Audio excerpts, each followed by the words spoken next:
Hello? Can you hear me? Good evening. Good evening. Hello. How are you? Yeah, I'm okay. I'm good. I'm good. It was Oh, a quite busy day for me. I mean, this is one of the problems that I'm facing because I really want to concentrate on trading, preferably all day, because I really like to do this. But I currently I have a full-time job, and so mhm. the first thing I have to do is learn a lot, and that's what I'm doing. Yeah. I understand. I can imagine.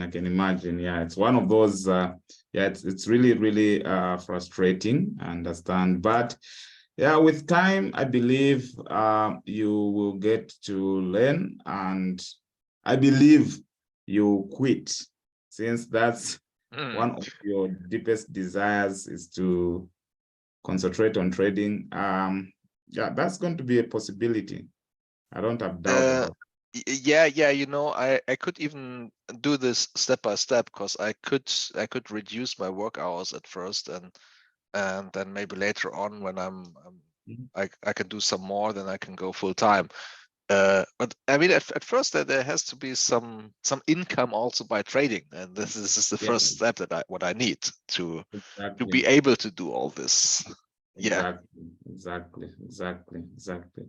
Yeah, I believe since I believe you already have some knowledge, so it won't really take a lot of time for you to learn, Hmm. since you already have some information. It's not like you're a beginner, beginning from the very beginning, but you already have some information about trading.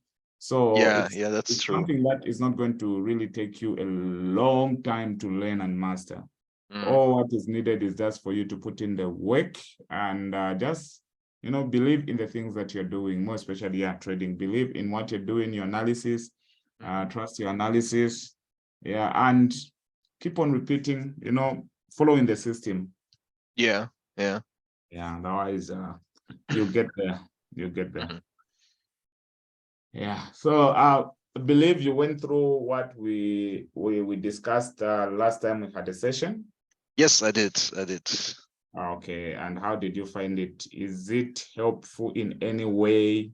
Oh, it is really helpful. It is I mean just the beginning, but it is really the basic foundation of all the things that happens in the market. And yeah, all this way how we analyze the market structure, that was really good. Okay. Oh wow, that's great. That's great. So in today's session, we are going to then look at how we can apply that knowledge that we have acquired into a real chart and see how we can work with it. Okay, so Hmm. we're going to do some more of the practicals today, Yeah, and that's good. just be more of just mapping structure.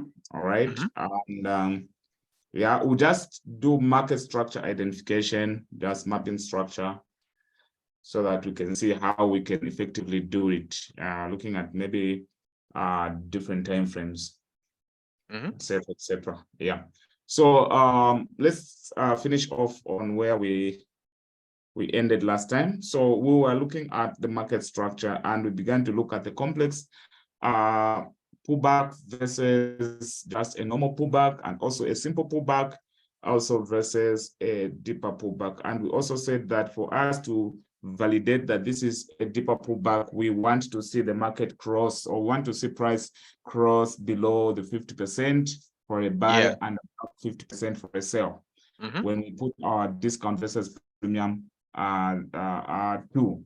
All right. So now, having that information, also need to understand that market structure, what happens on the higher time frame happens on the lower time frame. So we know that the market is fractal. Okay. So Yeah. when we look at the higher time frame market structure, let's say this is a daily time frame market structure, and we can say maybe the daily is uptrend. Okay. Let me make it a little bit thick so that we may just have to, yeah. So this is a daily market structure, and we can see that we just had a break of structure right there. Okay, don't really, okay, let's see, daily. Okay, yeah. So we have a break of structure like that on a daily. So let's say this is our daily break of structure, and we are in a confirmed trend. So we are breaking structure to the upside.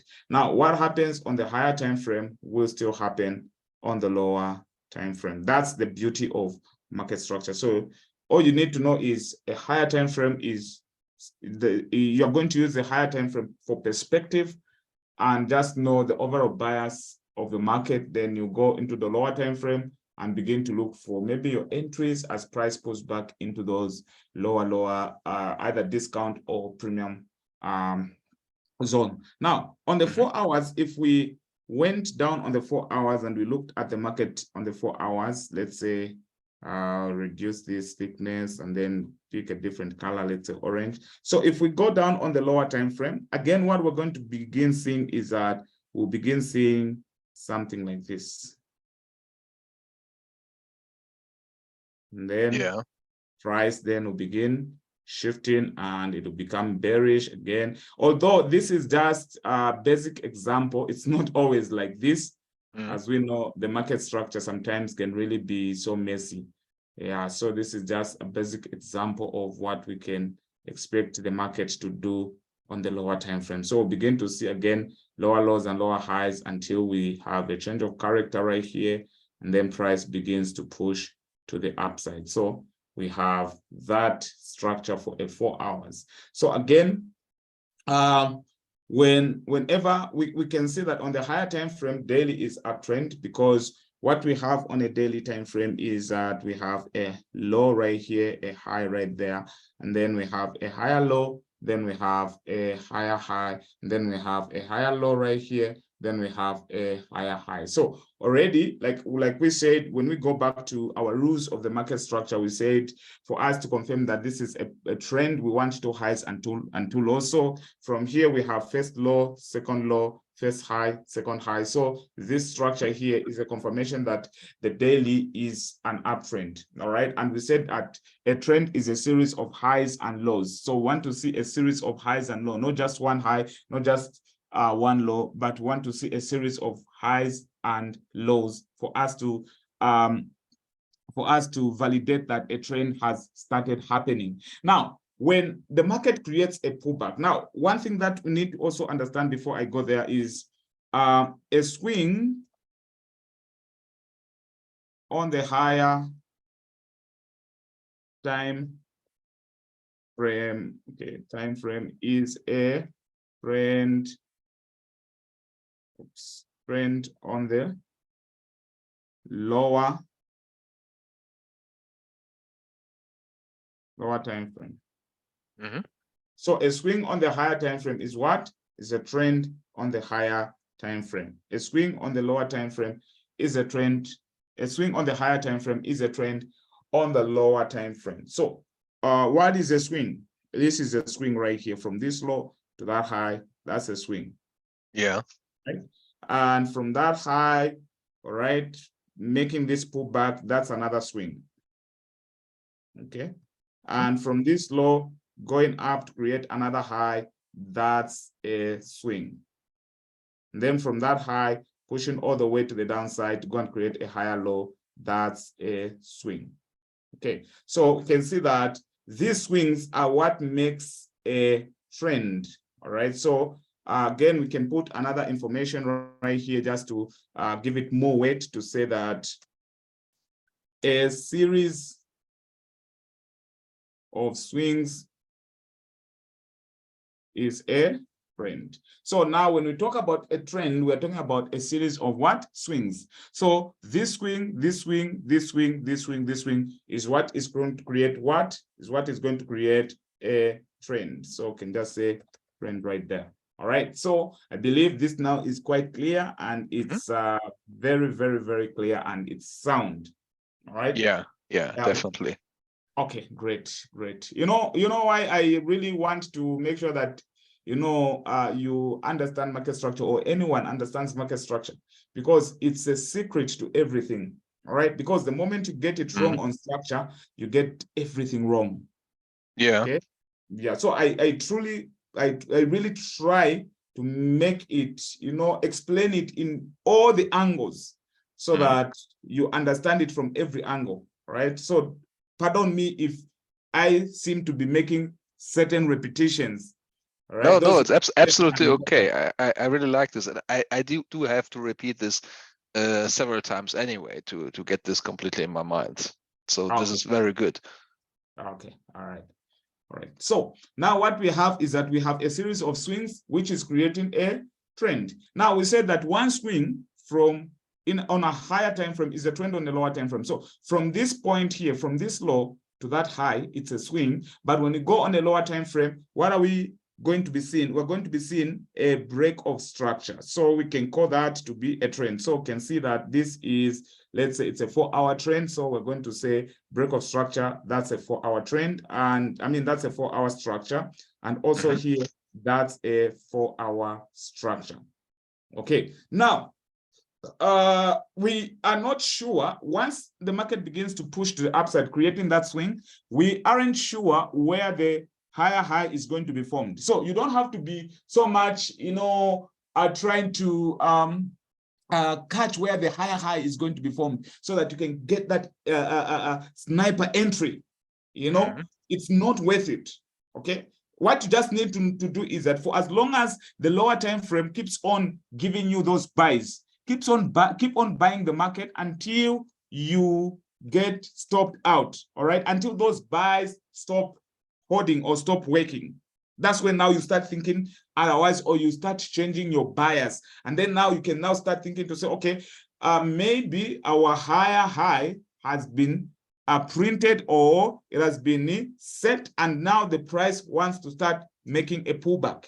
Right. But then again, for us to fully verify that a higher high has been set and price wants to start making a pullback is when we see a shift on the lower time frame. All right. So once we see that shift on the lower time frame, where the market has been creating weak highs and strong lows, creating a higher high and a higher low, creating that trend on the lower time frame. Once one higher low fails, like here, we see price now breaks to the downside and creates this higher low, lower low, right? So once this happens, let me remove this so that I don't have to make a mess of the chart. So once that happens, then we know that what the market is now doing is that we have established what? We have established a higher high. So now this is going to be a higher high on the higher time frame, which is on the higher time frame daily. And then now what price will start doing is that now it initiate a what? A daily pullback. So now we're going to say daily pullback. Okay, so now price will initiate a daily pullback. But for that daily pullback to be initiated, we want to see the lower time frame structure shift the trend. So the lower time frame structure was bullish, as it was facilitating the objective of the swing structure. It was uptrend. Now we see that the lower time frame structure has shifted from being an uptrend to being a downtrend. And what that means is that now the higher high has been set in the market, and the next thing that we want to see is price to do what? To pull back. Now, as price is pulling back, I'll try to bring in all the concepts together. As price is pulling back, you remember to say, okay, what we want to see the market do is that we want it to pull back into our what? Into our discounted areas. Right? Yeah. This is we are looking for some buying opportunities. So quite all right, you can start tracking this downtrend on the lower time frame, and of course you can start even taking some counter trend trades. All right, you can start taking some counter trend trades, because you know that this is just a substructure, all right, which is facilitating a pullback, all right, pushing the market to go and mitigate those unmitigated areas of interest, so that we can find lower time frame entries to capitalize on those moves to the upside.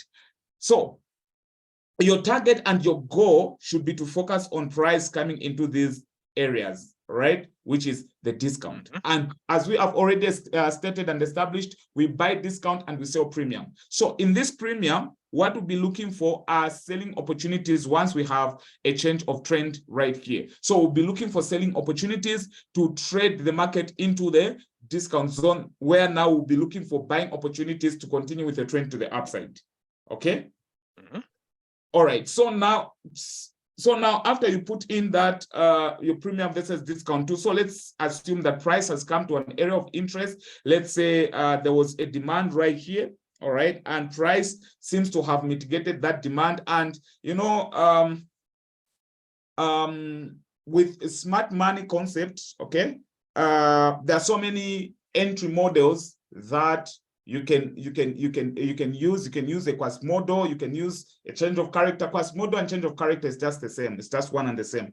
All right. So what we're going to look out for now is that we're going to look for a change of trend in the markets. All right. Now, again, we don't know where that pullback is going to end. All right. All we know that is the market is in a pullback. All right. But we don't know how deep that pullback is going to be until we see a shift in the lower time frame trend. So if that shift comes in the lower time frame trend, then we know that now the market is now doing what? It has now established a higher low, and price now wants to start giving us a what?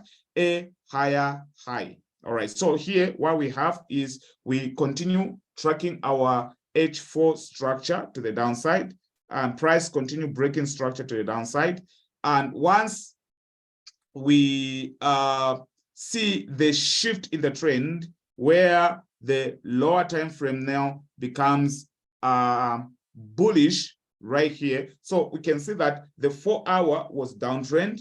And as the 4-hour was downtrend, we were looking for selling opportunities, but of course with caution, because we know that the market was still bullish. All right. The higher time frame perspective was still bullish. So we know that even as we were taking these lower entries, all right, trading this pullback, we were trading against the trend, because the overall trend is bullish. And once price hits a significant area of interest, which could be a demand in this case, all right, we expect to see a change of character, or we expect to see a trend change. All right, meaning that higher time, that downtrend shifts from being a downtrend into being an uptrend. So once that happens, then we shift our bias. Then we start looking for what? For buying opportunities. All right, meaning that then a higher low right here, a higher low would have been what? Would have been formed. So here is where we're going to have our higher low. All right, and that higher low is evident by the change of trend of the lower time frame. So again, what starts happening? Price starts creating higher highs and higher lows, and we can continue taking these lower time frames entries until we target the swing high of the higher time frame. All right. Now, after we take out the higher time frame structure, meaning that after we take out this higher high, what we now need to start expecting is that anytime soon, the market will do what? The market may pull back. All right. But then we don't know where the pullback is going to happen. So for as long as the market continue respecting this lower time frame trend and continue giving us those swing highs and swing lows, right? As long as the market continues respecting this lower time frame trend and keeps on giving us those higher highs and higher lows, we'll keep on buying until our buy fails to hold. So once our buys fail to hold by the break of structure to the downside, then we are going now to say, okay, it seems the higher time frame, higher high has been set on daily. And the next thing that we want to start seeing the market do is to get into a pullback.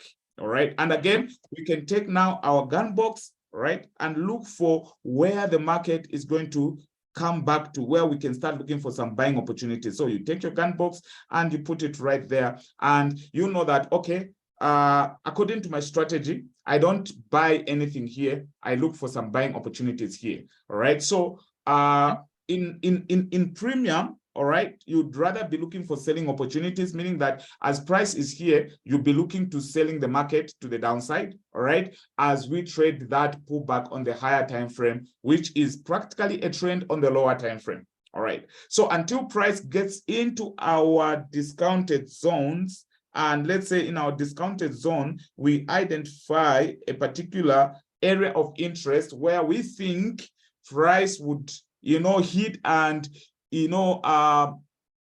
form a higher low, okay? We don't stop selling, all right? So we keep on looking for those selling opportunities until, and again, like I said, until the market shows us that it wants now to reverse. Now, one thing that is quite important, and one thing that I've observed, is that sometimes you may not know when or where the higher low is going to be formed. And this is why we would want to wait for what? Our change of trends on the lower time frame. So that change of trend on the lower time frame is the one that is going to give us insight that, okay, now price wants to reverse and it wants now to continue with an uptrend so that it can go and create a higher high on the higher time frame. So again, you start looking for buying opportunities as price continue making those higher highs and higher lows. That's the way you are going to look at it, and that's the way we are going to be looking at the market. So the higher time frame, we have to always know to say, okay, the higher time frame is at this level. All right, so what I'm now trading or what I'm now looking at is what? It's a pullback. And how do I handle the pullback? I have to handle the pullback with caution, because I know that the pullback may be shallow or it may be deep, depending with what the market wants to do. All right. Okay. Yeah. Any question, any observation, any addition? I want to ask something, because what I see currently here on the market is something like we have this nice balanced price action where we have price coming back into the discount zones, but then on the higher time frames I see something like a long move to the upside, and something like this happening. So I mean, we have this nice pullbacks always to the 50% level in this area, and here we come back to this one, and we have this maybe even several times here. We have this also here, but then starts an area that is more or less unbalanced because we don't have any stronger pullbacks. In my understanding, this is something that happens when the market is pushing up very strongly. Yes. But does it also mean that we could probably expect price to come back to a deeper pullback at some time and then moving along? Yeah. In most cases, I mean, this might take a lot of time then. Yeah, it might take a lot of time. It might take a lot of time. Yeah, like the scenario that I've given you is just a textbook scenario. It doesn't happen like this. Yeah. Because when I look at Nasdaq on a daily, I see exactly this scenario that I just have drawn here for you. Yeah, exactly. So you find that sometimes what the market will do is that, just like you have drawn, it will give us some nice pullbacks like this, and then it will just go like and then sometimes it will make a shallow pullback and then it will just go like that. All right. So we don't know when the price is going to come back here. All right. So we can still, in our mind, we can still say, okay, according to the current range, right, from that high, maybe if it made a small pullback from there, we can still keep this in mind, meaning that the discount of this range was not mitigated. You get it? So if then price comes and create a smaller pullback and then pushes, focus on the current range, which price has created. All right. Forget about this range, because we don't know whether price is going to come back here. Forget about it. All right. Because what price may do is that it may mitigate this one and then go again. You'll get it. But then if price then breaks these two ranges, all right, it breaks impulsively with one leg.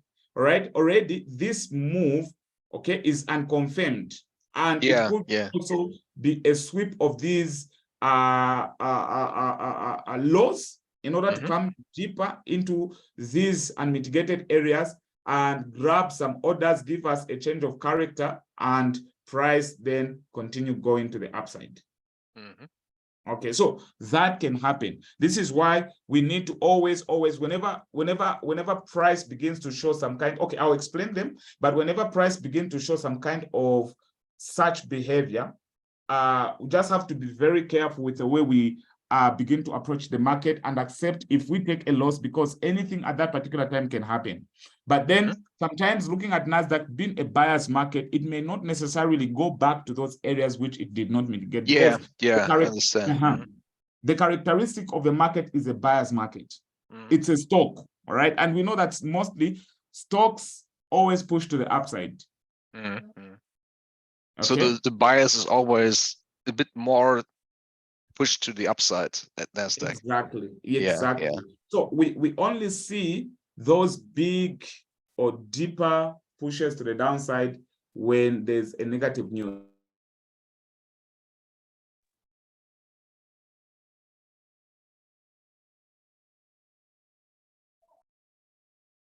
Okay. Yeah.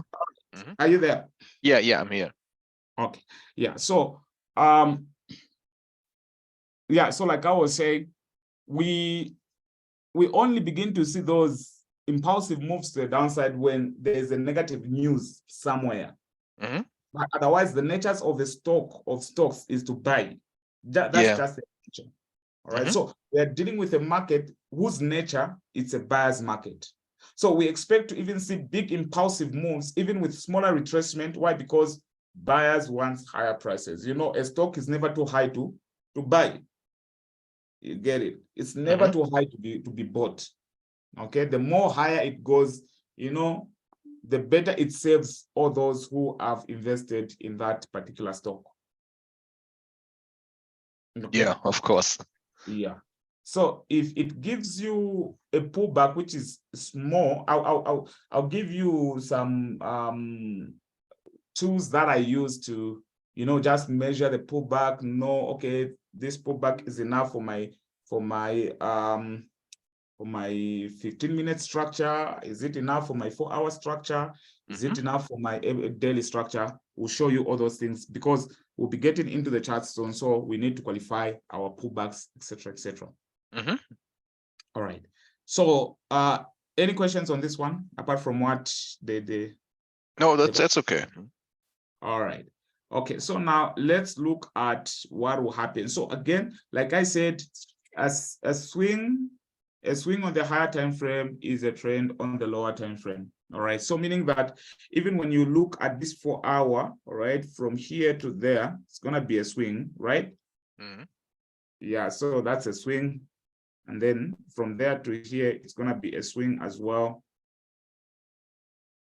Okay, and also from here to there, it's gonna be a swing. So you just have to decide what kind of a trader you're going to be, whether you're going to be taking trades on higher time frames or time frame. For me, I'm more of an intraday trader. I take trades on M15. Much of the time frame that I take trades, you know, entries, maybe 1 minute or 5 minutes, but trade much of the time frame is M15 structure. Yeah. Okay, so this is all these are swings. So we have a swing running high, swing running low, swing running high, and it creates a trend. All right, but then in this swing here, what we're going to find is that on the lower time frame, if we go even further down the time frame, let's say M15, we're going to see that we're going to have higher highs and higher lows like that. Okay. Again, here we're going to switch the bearish. Again, we switch to bullish. And then what happens? Again, we switch bearish. Again, we switch bullish. Okay. It's the same thing that we did on the H4 with the daily. Now we are doing it with the H4 and the M15. Okay, so, and of course, it may not look like this. This is just for learning purposes. Yeah, of course. Yeah, because if we go on the real chart, this is where things get so messy, because now we start trying to apply that perfect knowledge that we got from, whoever was facilitating the learning. We start having troubles and finding it difficult to apply that information to the charts. All right, so okay, so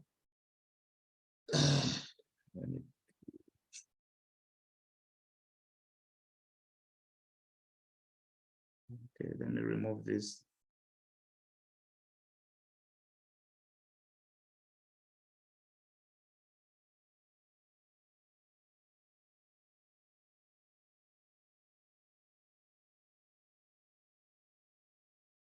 Okay, so you can see this pink line also is a structure on the lower time frame, which somebody would want to trade. If he's an intraday trader, would want to take this kind of a trade.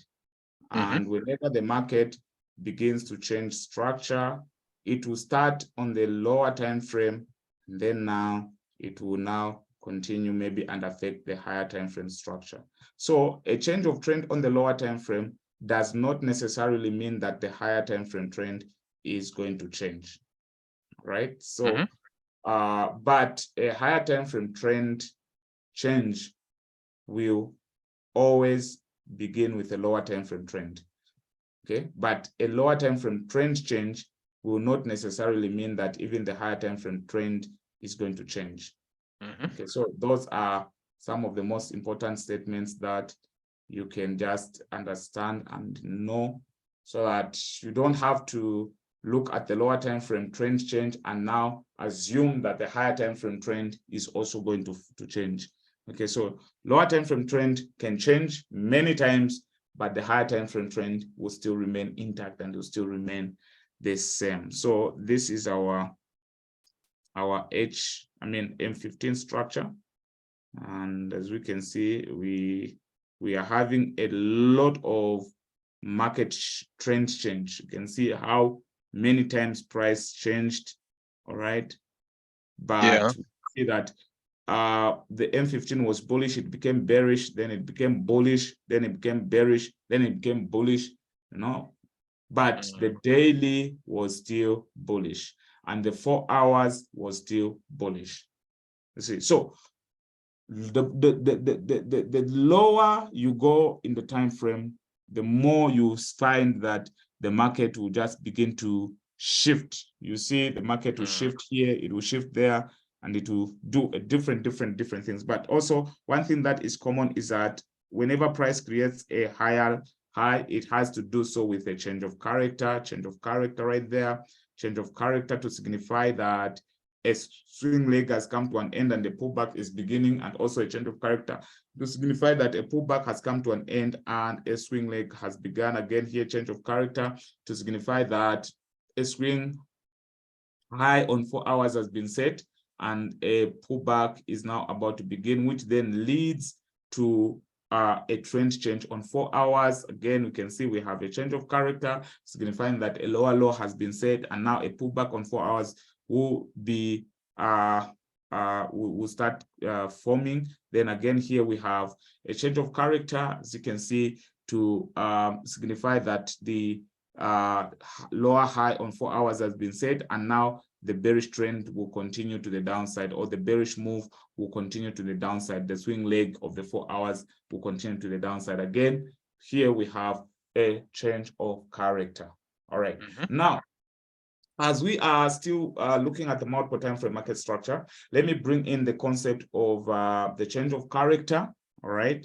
And I'm not going to go deep into Quasimodo. I just use the Quasimodo for entries, and I use it based on the fact that Quasimodo and change of character are just one and the same, unless maybe we start looking at the Quasimodo continuation and Quasimodo manipulation, which is not so much of my interest. All right, I don't want to bring in a lot of concepts which are different into this. Okay. Yeah. So when we want to confirm, all right, so let me just add. Okay, I'm sure you're familiar with the change of character, right? Yeah, yeah, of course.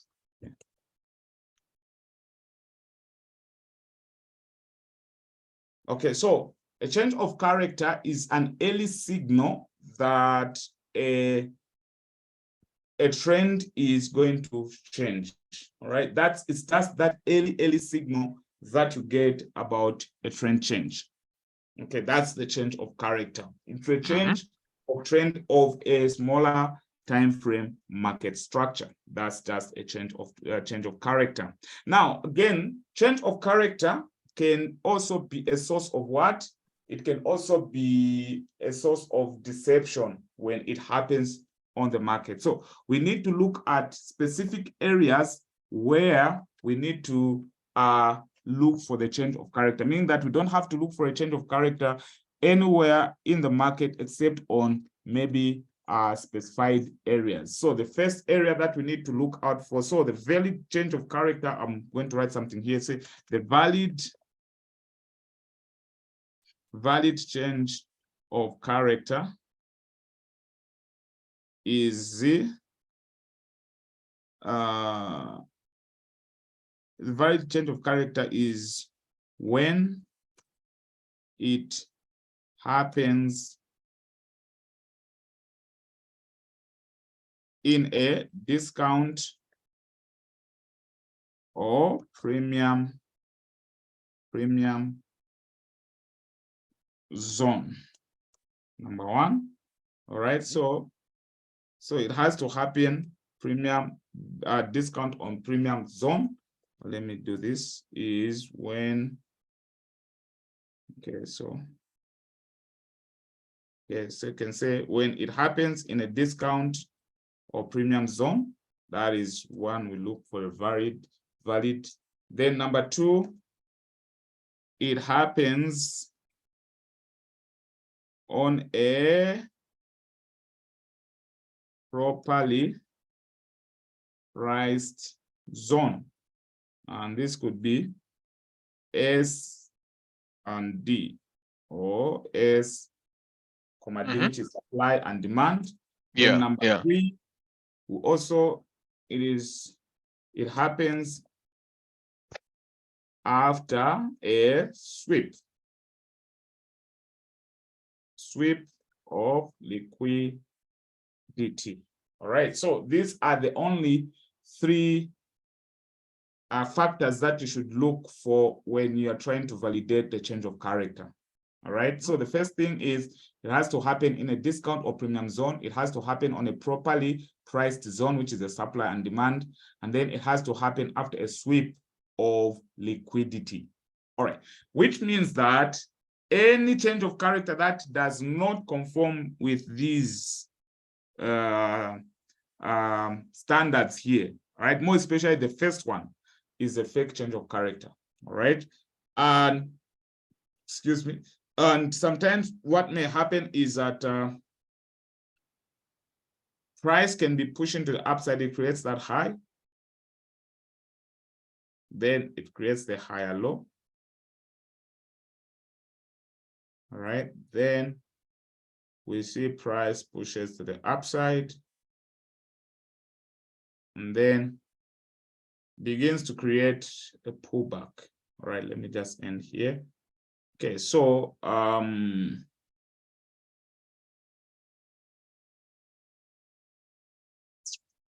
so what we have right here is that we have,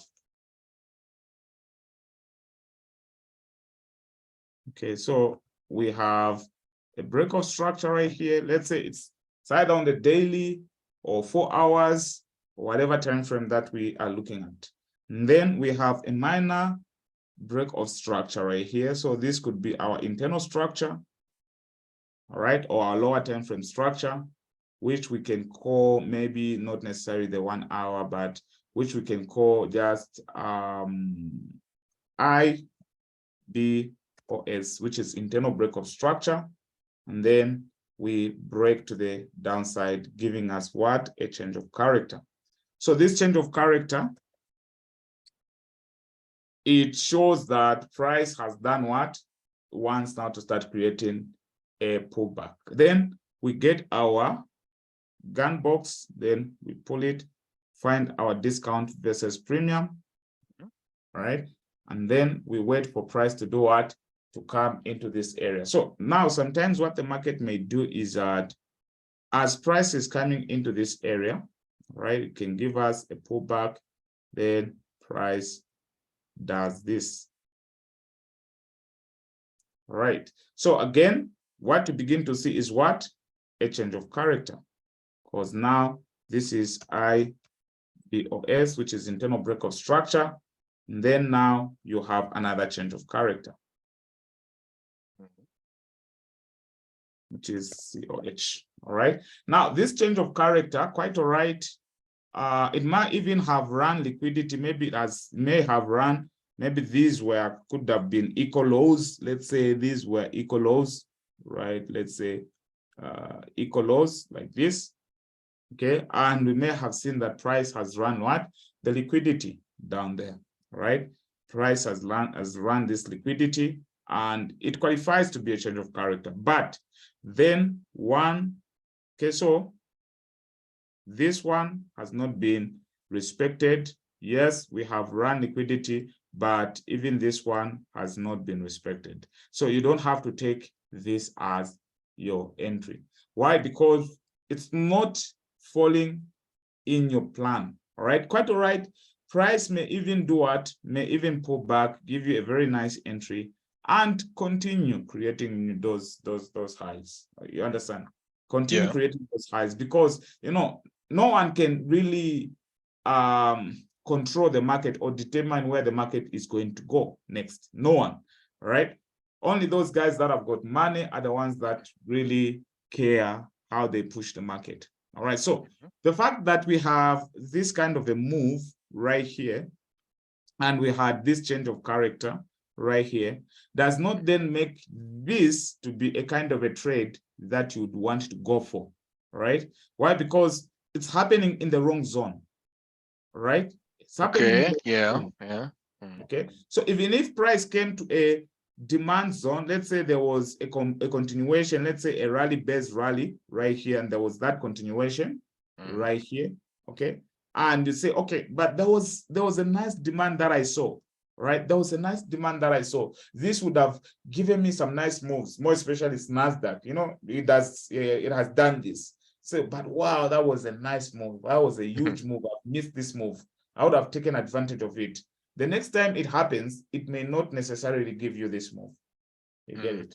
Yeah. So trying to take a trade which does not align with your rules, which are these rules right here. All right. That will not. You can take a trade and it happens to give you profit, but it's a bad trade. All right. A bad trade. Okay. One man said that it's better you take a good trade which ends up failing than you take a bad trade which ends up succeeding.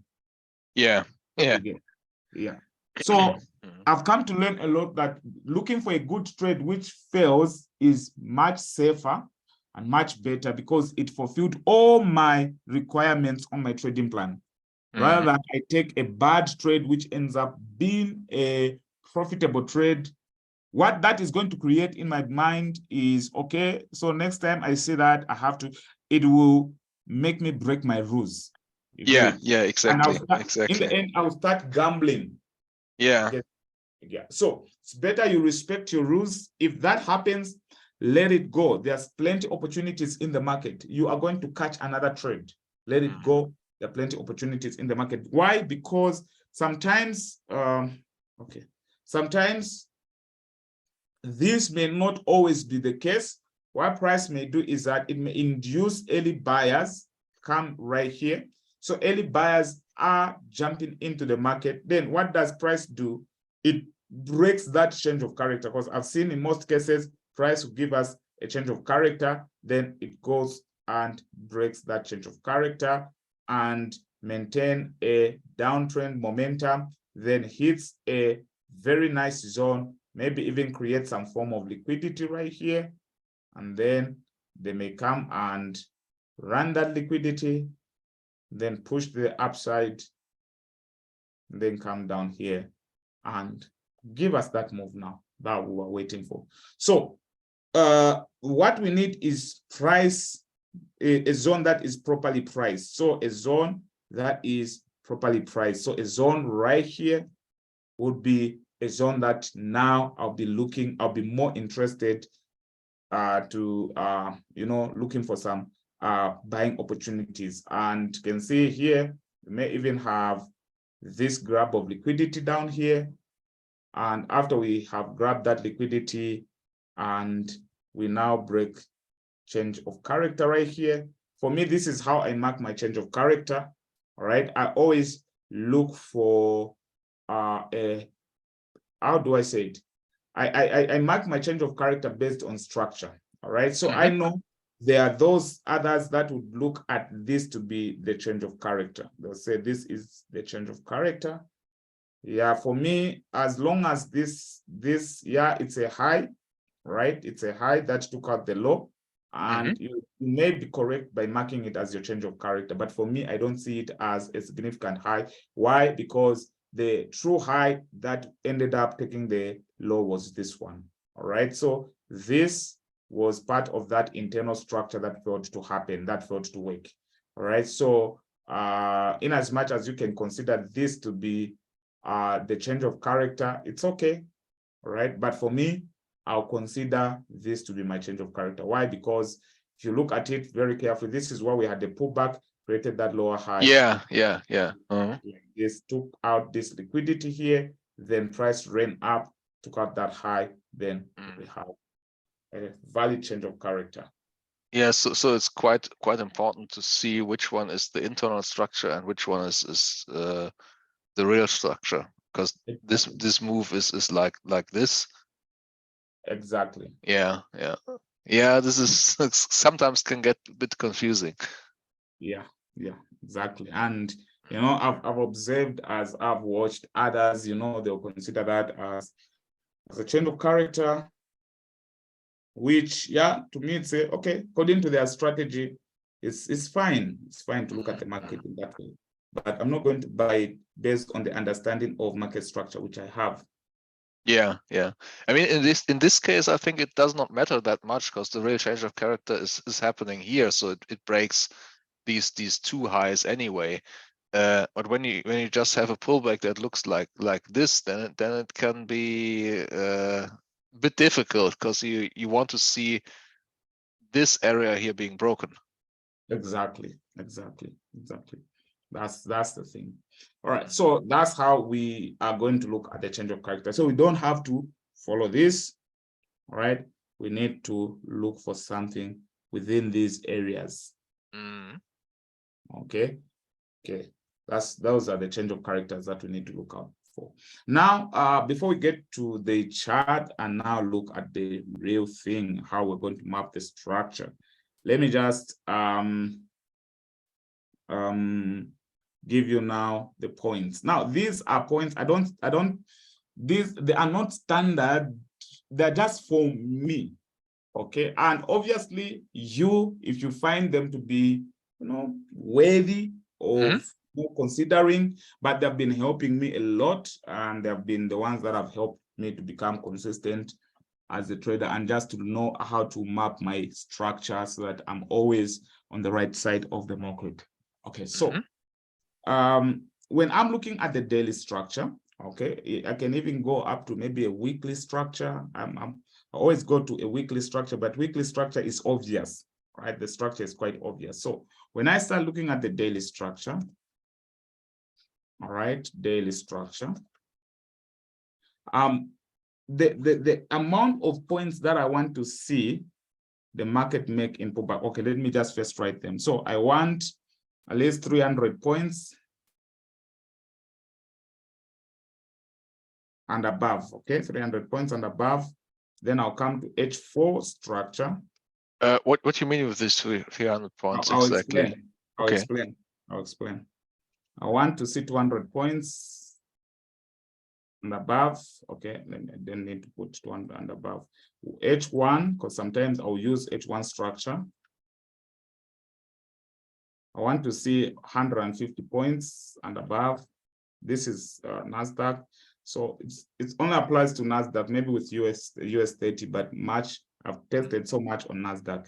Then M15 structure. I want to see 50 points and above. If I come to M5 structure, I want to see 25 points. And then M1 structure, which is the least M1 structure, I'll consider 15 points. Okay. And this is what is needed for a pullback to be a valid pullback? Exactly, for a pullback. Mm-hmm. That's for a pullback, exactly. So that's what I look at. So let's say price does this. All right. So what I'll do then is, after I break a structure, after I say, okay, this is a structure, I don't want to start asking myself, is this structure? Is this what? Right. So if it's a structure, let's say it's on daily, I want to see a pullback. So I'll measure up this, right? Let's say measure it up from that high to this low. That's the pullback.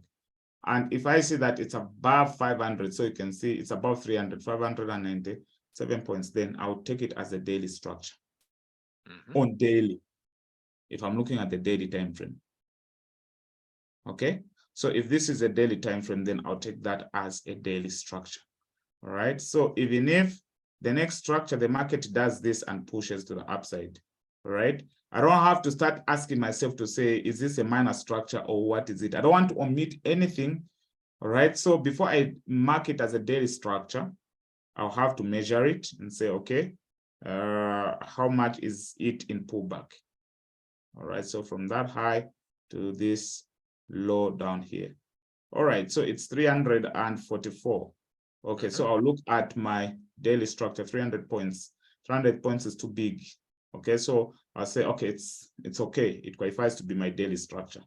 All right, so I'll mark it as a daily structure. Why am I doing this? Because I don't want to start thinking this is a daily structure, this is a minor structure, and price is, you know, I don't want to start thinking in this way to say from here to there is one structure. You get it? Yeah, you need to have some rules. Yeah, exactly. Yeah, I don't want to start thinking that, because the moment I start thinking that, I get confused when now price does this, right? When price comes here and respects this and then continues going up. Right? Yeah, and it also means when you always wait for the 50% move there and you don't consider any pullback to be valid, that means you probably wait for months. You wait for months, exactly. Yeah. Exactly. So let's assume it never came back into the 50% and all those things. So you wait for months in order for you to come and take a nice trade. Okay, but if you take it like that, it will give you a lot of entries. Yeah, of course, market structure is not perfect. And the reason why I had to come up with this rule is because I realized I wanted a perfect market structure, and I realized it's not going to happen. It will never happen, right? Because I'm that kind of a person which has got a perfection mindset, right? I just want things to be so perfect. So I got into trading, and I got into smart money concept before, because I thought smart money concept was a most perfect strategy as compared to, you know, these other trend lines and support and resistance and all these things. It wasn't making sense to me, because I wanted to understand why is the market behaving the way it is behaving? Why is price pushing like this? So I discovered smart money concept, and I thought, oh, this is the best strategy that I can work with, because it looked so perfect and neat, until I realized to say, oh, okay, it's market structure is never perfect. You get it? Because again, the other issue is, you see the market will move, make this move, push to the upside, make this move, push to the upside. You get it? And now you're wondering to say, how do I qualify these? Because these are pullbacks, right? And they are clear on the market, because you can see there is even a break of structure right here, which is quite clear. And you can't ignore this break of structure. It is something that is quite so clear, and more especially, you're dealing with a buyer's market. So And if you are working with a concept to say, okay, I'm going to treat this as a minor structure and all this as a minor structure, then when are you going to get a pullback? You get it? Yeah. So me having the idea of, okay, let me measure my pullbacks and see if it is 300. So this one, it's a daily structure. So this structure to me is just as valid as this one. It's just as valid as this one. And this is where now I came back with the concept of what? Shallow pullbacks and deeper pullbacks. You get it? That's how to come to that concept. Shallow pullback and deeper pullback. Because now I was trying to understand what's a pullback. So a pullback is a pullback, right? Whether it's a shallow or it's a deeper, a pullback is a pullback. And it will, because we are dealing with an industry which is not perfect. Right. Hope you get it. And then now when we go to a lower time frame, let's say we are now dealing with a 4 hours, and 4 hours begin to push, pull back, and push, pull back, push, pull back, and push. You know, let's say the pink line, I don't know what color it is. It's a 4 hours. So I'll measure the high from that high to this low. If it is above 250, then it becomes, if it is above 200 points rather, then it becomes my what? My 4 hour structure. So this one is going to be a structure. And again, I'll look at this and measure it. It's a 4 hour structure. And then I also look at this, measure it, and it's a 4 hour structure. Now, what happens if I find a structure on even a daily? Let's say we have a structure on daily which does not meet the standards of a daily structure. So let's say I have a structure like this, and then price pushes to the upside. All right, let me try to measure it. That high to this low. So I have a structure which is 260. All right, how do I read this? So I'm not going to consider this as a daily structure. So what I'll do is I'll measure the last one, say, okay, how did it go? This one was also 290. Okay, it wasn't 300. Then I'll look at this one. Okay, so if this one is 300, all right, then all of these are 4 hour structure. I'm going to measure them, consider them as internal structure, and then my overall structure will be like this. So it will be from this higher low all the way to that higher high. So this will be like daily. You get it? Yeah, so meaning that if I see daily, then break structure to the downside like this, I'll know that according to me, I'll say, okay, if we now getting into a pullback, all right, I'll get my gun box like this and put it like that, all right? And then I'll map some zones, all right? So I'll now know that, okay, if price now begins to pull back, all right, and breaks structure like this, I will still be looking for some buying opportunities in this range because price can do this. Yeah, price can do that. But then this was not necessary that it was a daily turning bearish. It was just one daily structure. All right. So all these were mini structures. Why? Because they did not meet the criteria of my daily structure, which is 300 points. So when I go on the 4 hours or 4 hour time frame, these are going to be now my 4 hour structure. So this is going to become a 4 hour structure like that. And also this is going to be a 4 hour structure like that. Okay. You get it? Yeah. All right. So that's how I look at the market structure. So now we can go to the chart and map the structure. Let's start at the weekly time frame and see what we can work with. Okay, so weekly, nothing much has been happening. And of course, you can see how the weekly has been pushing, you know, from the time that Nasdaq was introduced into the market, you know, you can see how it has been. Are you telling me that price will ever come back to this demand zone that they left? I don't think so. It can't, because it's a buyer's market. Even if price pushed all the way. So if you were left out here, you don't have any chance to buy it at 1,000. It will never come back to 1,000. It won't. It has gone. Yeah, but you know, there are some other indices that also are based on stocks. And for example, if I look to the German index, German The German 40, station. Yeah, and this one once came down quite close to its origin. yeah. And yeah, with the German 40 and these other indices, yeah, they're quite different. They are quite different. But when we are dealing with the Nasdaq is a stock, is a tech index. All right. And mostly with technology is always advancing. And people are always finding better ways of doing things, meaning that if there are tech stocks that are not doing fine, they will remove them from the Nasdaq and add those stocks which are doing fine. Yeah. That's the way it is. So it's quite different with maybe other stocks. Yes, other stocks can be coming up and down, up and down, up and down, up and down.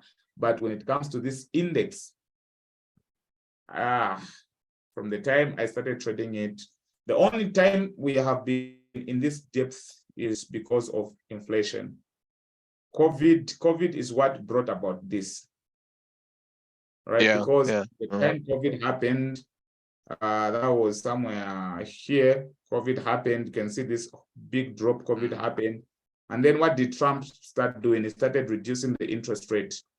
And there were a lot of stimulus packages into the economy, pumping in fake money, pumping in money into the economy. So there was a lot of money into the economy than, the goods and services which that money could buy. Hence, it became what? The money kept on losing its buying power.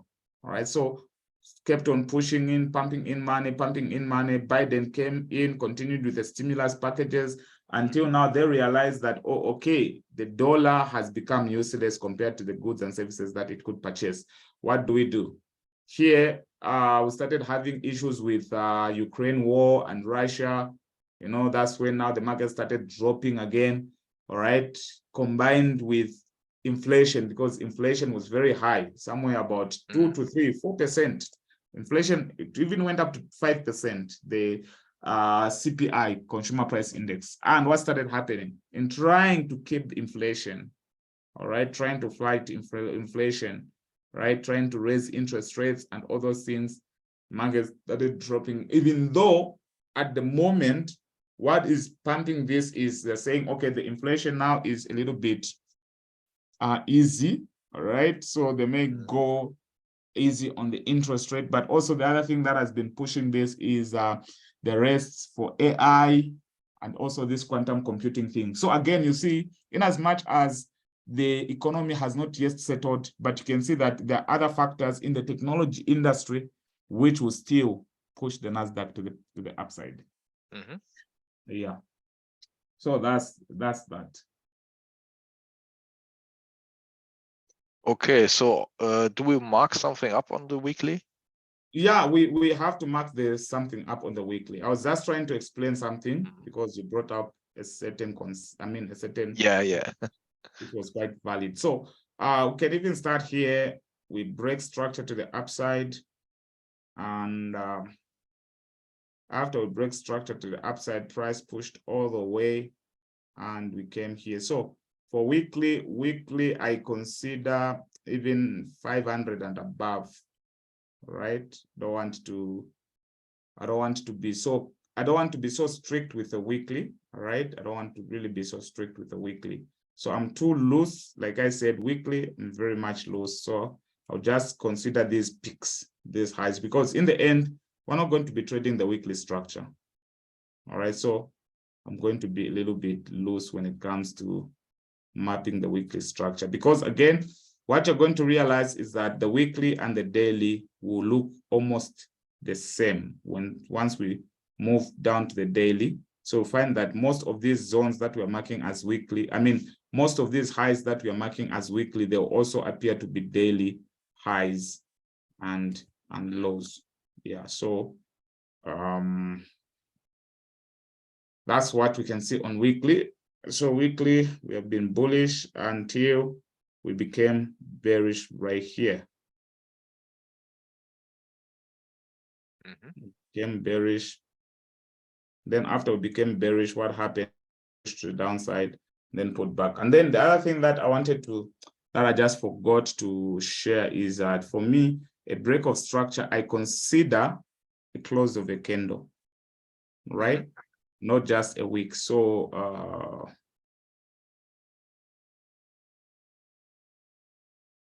okay, so let's say this one right here. Okay, so can see right here, this was the high. So price wicked above and then put back. For me, this is not a break. It's just considered as a sweep of liquidity, right? But this to me is a break. So the moment I see the candle now close, that's going to be a break for me. All right. So this candle is the one that closed above this high. Okay, so we continue again here. You can see we had this week, then this candle finally closed below. So that was, for me, that was a break of structure. And then again, what happens here? We break to the downside weekly, and then push all the way to the downside here. And then we pull back and we break to the downside. And then what happens? We break to the upside. So as we speak, weekly time frame is bullish and confirmed bullish. Yeah. And confirmed bullish. And again, you can see how we had these pullbacks. Imagine you put your gun box from here all the way to there, and you're waiting for price to come back here. Yeah, there's nothing happening. Yeah, it will take you forever. So this is what you were talking about, right? It will take forever. It will take you. But if we begin to combine time frames, like we take the higher time frame and the lower time frame, we may still find some entries right here and take some nice trades. Yeah. Then again, what do we see? Again, if we took our gun box from down here all the way to here, at least here, we saw price spiked our discount, right? Price spiked our discount zone, but it was not a very, very strong move again to the downside or mitigating the discount. Yeah. That if you are waiting for weekly trades, then you just trade once in 1 year. You know? Yeah, because it may never come back. At least here we came back, was nice. So this could be one of those trades that you can just take in 1 year and forget about it. All right, because even when we look at this from this low all the way to that high, again, what do we see? We see price failed to come back to mitigate our premium. Discount. So meaning that once we start bringing in supply and demand now, this is where we'll be looking at these unmitigated zones. Like, you know, we look at this one here, begin to look at these unmitigated zones as areas of reaction, which of course on the lower time frame, it could look like it's an area of reaction on weekly, but on the lower time frame, like M15, that's about 3,000, 2,300 points, which is, you know, for one standard, that's about $3,000, $2,200, $300 per position. All right, so again, we pull back, then we break structure to the downside, create this lower low right here. So again, if we take our gun box from that high to this low, at least here, we visited the premium, I mean, the premium zone. So if you had identified that as your demand based on a based drop, then yeah, you would find yourself a nice entry right there. And then what happens again? We take another. So right here, at least price was visiting our discounted areas more often. I mean, our premium areas more often. Again, we come here. This is where now price shifted its trend, right? So we broke above, and what happened? now we are bullish, meaning that our bias now is to look for a pullback on weekly if we have to continue bullish. So what we want to see is price now doing what? Coming down here in these areas, and then we push the market to the upside. All right, so that is what we could expect the market to do. Okay, now again, let us, after we have done this, we can now go to a daily time frame and now begin to map our structure. So we know that the purpose of this this information is for you to understand where your daily is, where your weekly is, and where your lower time frame is, so that once you combine these time frames together, you'll be able to know what you are supposed to do, whether you're supposed to be buying or whether you're supposed to be selling, or what you're supposed to be doing. But the most important thing is just to familiarize yourself with how you can mark structure. All right, so we can go all the way up to where? Up to here, mapping the daily structure. And I don't know if it's okay for you to start there, or you do it on your own. No, it's okay. It's okay. I really want to see how you do it. So all right, no problem. I know how to do this correctly. All right. So what we have here is, like I said, this is a pullback. You can see these are two daily candles to the downside.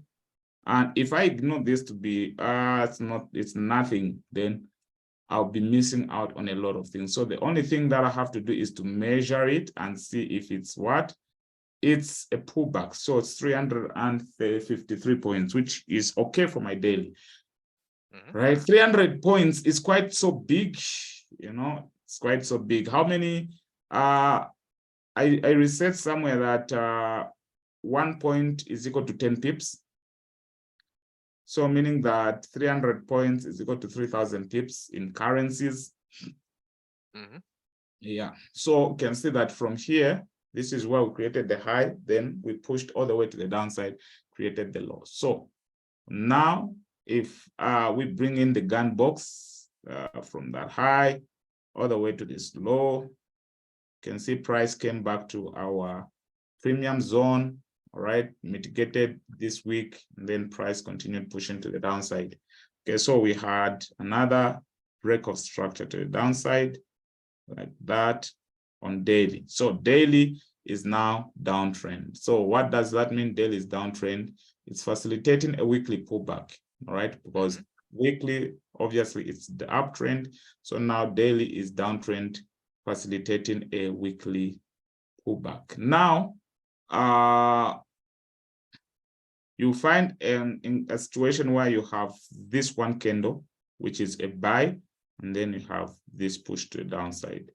All right, so the question that comes in is, do you now qualify this as a break of structure? What do you think about that? So it's up to you how you want to make your structure, all right? It's up to you. But if you want, you can dismiss it completely, or if you want, you can consider it as a pullback, but not a good pullback that you'd really love. You get it? Because it's just one candle, all right? At least others would say at least want to see two candles going into an opposite direction. So if you have in your workbook two candles going in your opposite direction, then we can completely rule out this and consider it as just what? One move from that high all the way to this down. You get it? Yeah. So like for me, in most cases, I'm a flexible thinker when it comes to structure, like I said, because I don't expect structure to be so perfect. So I'm a little bit flexible with how I approach my structure. I'm not a little bit tight, I'm a little bit flexible. So what I'll look at is sometimes I'll look at this to be my high, sometimes I'll completely omit it. So in this situation, let's just omit it because after all, it's not that even clear. So then this is going to be our last break of structure to the downside. I mean, our last lower high that led to the creation of the lower low. I can see even how price reacted here, but it failed to continue pushing to the downside until we broke structure to the upside. All right, and then now here we have immediately, we have a pullback, and this pullback is about 600. What do you think? Is it a daily? We leave it. It's a pullback. So for me, I'll mark it as a daily pullback like that. Yeah. And then again, we look at this. Now, what is going to happen is that this same daily pullbacks that we are marking, they'll become more significant even on 4 hours. All right. If we came all the way down to this area on 4 hours, of which I don't think, because I'm using a free version of TradingView, so I don't think it may even accept or allow us to come all the way.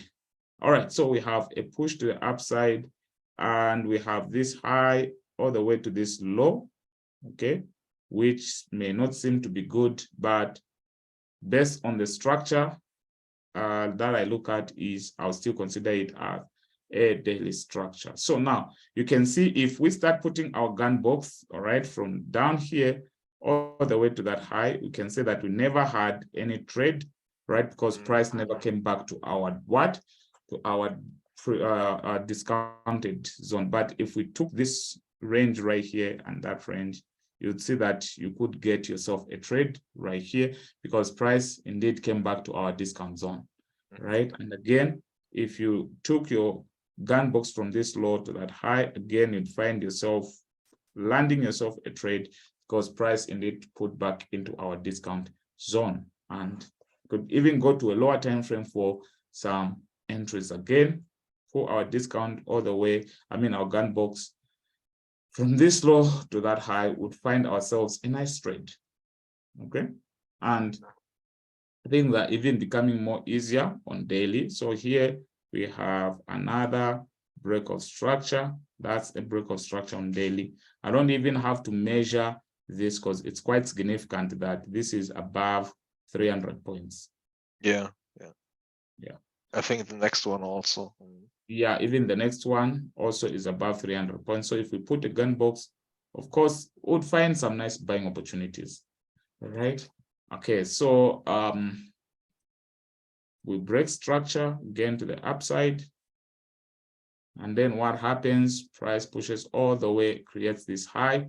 And then again, we break structure. So here we had some form of a complex pullback, which is going to be more clear on 4 hours. So again, if we put our gun box from this low right here, from this low to that high, you can see price at least came, there was a zone just below our discount. So this is a valid zone to take a trade on, and price hit that area.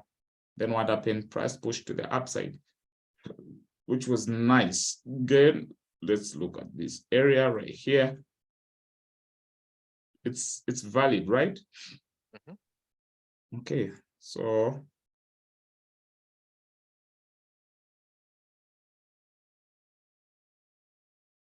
we have a daily right here.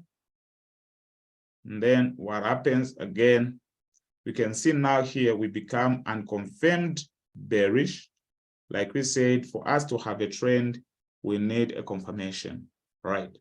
We need a confirmation. So of course, price was coming just to mitigate some of these areas. And you can imagine at this time this was happening, I was trading retail and I was busy. Okay, yeah. I wish I had this knowledge, I would have maximized on all these moves. Yeah. But then I was still doing supply, support and resistance. So we had price comes, mitigates, and then we are unconfirmed bearish. So the next area that we'll be looking for as a daily structure, it will be this. So find that the same weekly structure now becomes our daily structure. Why? Because a daily, we never had another leg to confirm that we are. Yeah. Exactly. So what happens? Price pushes again. So this is, of course, a pullback on daily. Yeah. Right. So again, I'm going to mark this one as my daily structure. Okay, and what I'm going to do right here is I'm going to consider this move from here all the way to that high as one move, okay? Because there isn't anything clear right here. Yeah.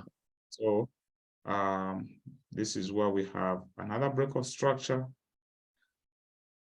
on daily. And again, you can see if we had a gun box from this low to that high, of course, price came back to our discounted area. All right. Again, we have a break of structure right here. So if we put our gun box, of course, we'd see how price almost came to our entry, right? Came back to this supplies demand zone right here and took the buy. So more opportunities that we're beginning to find and that we're beginning to see on our daily time frame, which is awesome.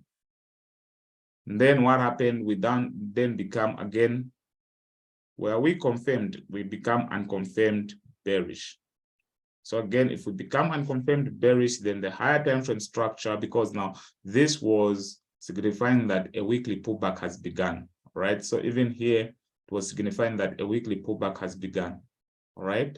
So now the only problem is that we were unconfirmed. So we still maintain the weekly, then still becomes our daily because we were unconfirmed. And again, if you take your gun box from this low all the way to that high, you can see how price came into this area and we took some nice increase right there.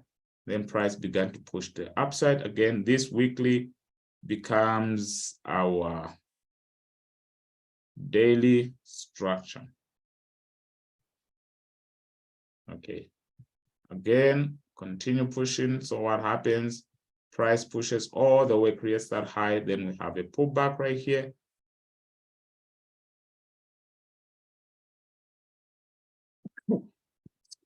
So this is one of those questions that you had where price, you can see how price pushed impulsively.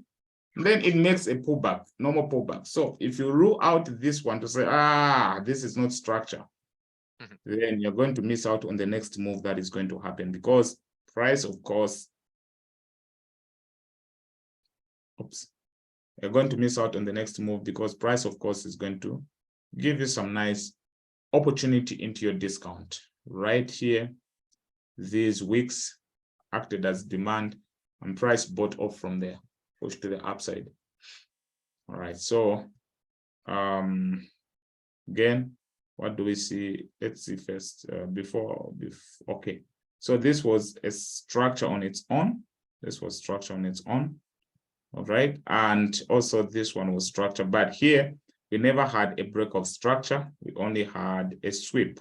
So this was just a sweep of liquidity, not necessarily a break of structure. So the uptrend was still valid. All right, so here we break structure again to the upside. And then what happens? Then we become unconfirmed bearish. So you may even see how structure is forming. We are not even being bearish confirmed, showing that, it's a bullish market. You can see how price is reacting. So this is why we had the weekly structure. Okay, why? Because on daily, we had a break of structure to the downside, confirming that this is now the weekly high, since the daily is now unconfirmed what? Bullish.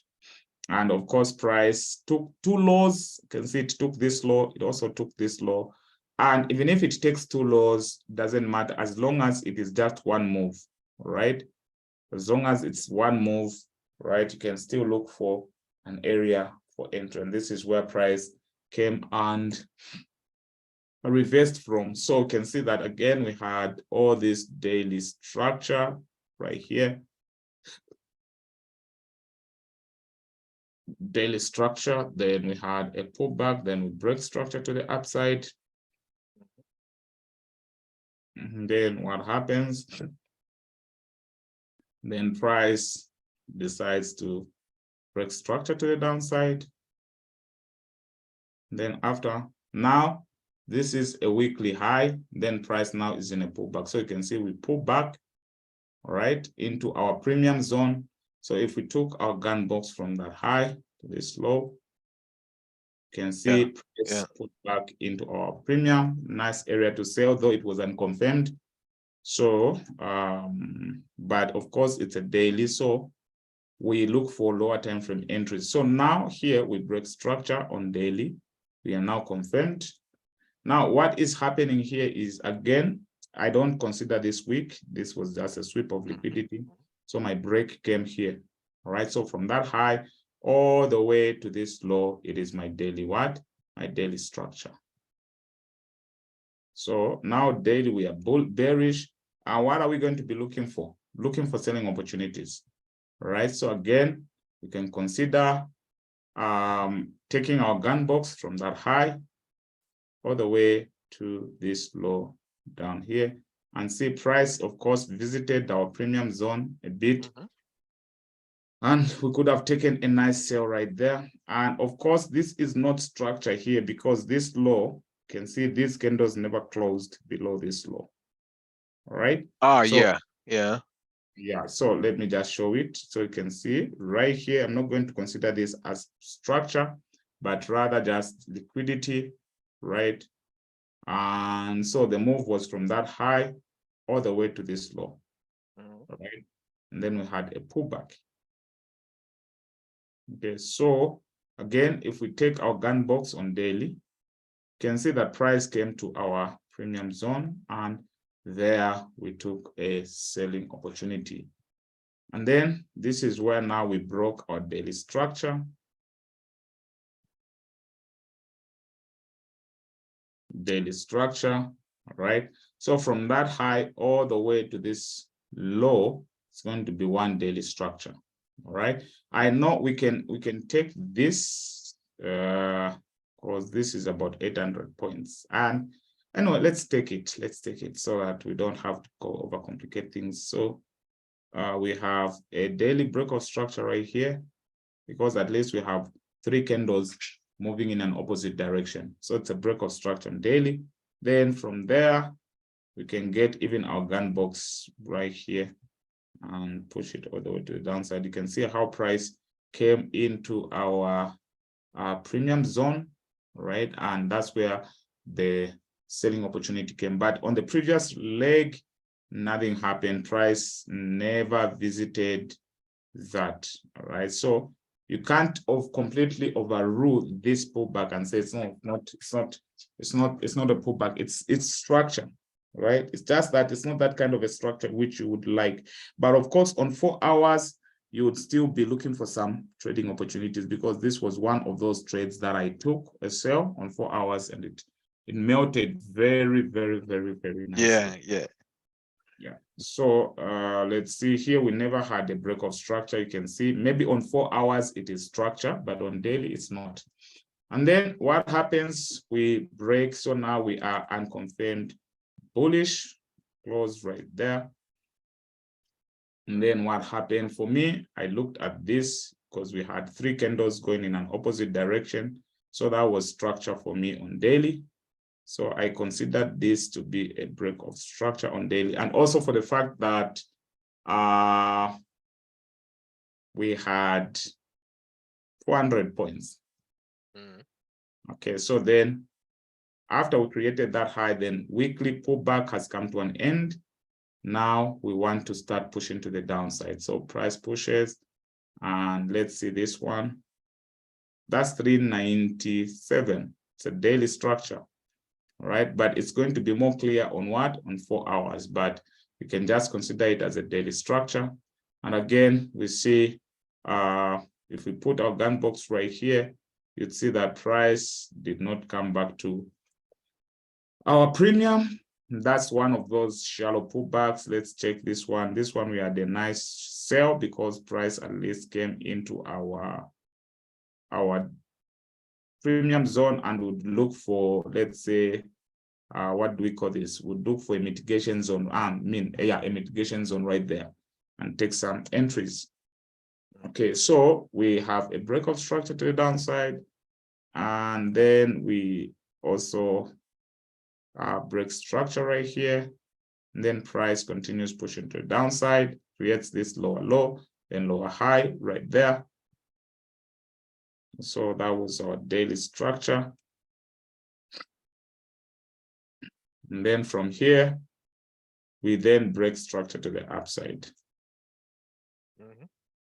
Okay, so then break structure to the upside. And what happens? Okay, so you might be thinking, oh, this move is going to bring a very, since, you know, let me show you. So if you put your gun box right here, This is where the confusion, this is the confusion that I used to have. And since then I worked on it, it's no longer affecting me in any way. So since I looked at, okay, I used to consider, this is a minor pullback, okay, because I expected structure to come to do what? I expected structure to come here and do this, you see. So I would completely rule out this. And then what I'll be expecting is now to consider this as one leg and now be expecting for price to come here, all right? And what will happen? It'll give me some trades, but then it will end up, pissing me off because I'm wondering why it's not holding. Okay, but the moment I switched and started following this same method that I'm giving you, things became easy because now you can track structure. So here we could have been looking for selling opportunities because no one would have known that price was going to reverse, all right, here. So could have been looking for selling opportunities. So after a change of character, price put back, then we sold, except that the market never created the lower low. So it became a weak high. Price then swept to a weak high, so it is going to be bullish then. Yes, it became bullish. Then it even ended up being a daily bullish structure. Then after that, although unconfirmed, but you can see price still came back to our discount. This is why I would be looking for some buying opportunities. And then after that, what happened? If we see this, can you zoom out a bit? Just okay, just a moment. Yeah, okay. A bit, one step in. Which one? Okay, so that's good. So we see here that after this low here, we had this one that did not took out the low, and we had also this one that didn't took out the low. So can we say that if we see that price is reversing in this area, then it is confirmed bullish? Yeah, in fact, the bullish market structure was confirmed right here, the moment we took out that high. So yeah, you made confirmation, right? Yes. We didn't take out this high until here. Yeah, we were unconfirmed bullish. So we took the high and confirmed bullish, then we came back. This failed to take out this low. So this is additional confirmation, but still after we took out this one here, we were already in bullish structure. Yes, we are and this one is just an additional confirmation that we are surely not going lower than the low. So trading from here to the upside would be quite safe. Yes, exactly. So this is where the market reversed from being a bearish market to being a bullish market. And of course, be looking for some buying opportunities here because we have already taken out this high. We created the high, then the higher low, then the higher high. Okay, so you can see this is where we broke structure. And then again, we now we make a pullback. Of course, we'll be looking at this low right here and that high right there. And price comes back into these areas for nice buying opportunities, which we may even refine on lower time frame, like 4 hours. When you see price coming into these areas, I think you wouldn't trade it directly from this time frame. No, you go to 4 hours. Yeah, because when you want to trade it from this time frame, you have to put your stop loss below this one, which is way too big. Yeah, exactly. But when we bring in the aspect of supply and demand, then we'll be looking at this as a zone. Okay, so we'll be looking at that as a zone. You also be looking at this as a zone. So instead of putting the stop loss here, you can just put it below this zone. Yeah. But you still want to see, I mean, there are two ways you can do this. You could say, oh, this is a zone. I enter here and I put my stop loss here. And if it breaks this zone, then it will surely react from this zone. Or you could wait for another confirmation on lower time frames in this area. This is where you wait for lower time frame confirmation, like the change of character that we were talking about. All right. Once price gets here on 4 hours, all right, we then now go to lower time frame to look for this kind of a pattern. Yeah. All right. Okay. You don't need to trade directly from daily. Yeah. So we are just observing areas. So we don't actually pick the whole zone on daily. Okay, we go on the lower time frame and look for lower time frame confirmations. All right. So we come here again. This would be our daily structure, because of course, looking at it, it's just about 500 points. So again, this is one of those moves that wouldn't make so much happy for you, because make you happy, because never came back into our daily discount. And again, we have immediately, again, we have this other pullback right here, which came into our discounted zone. Maybe this would be the one that would work for you.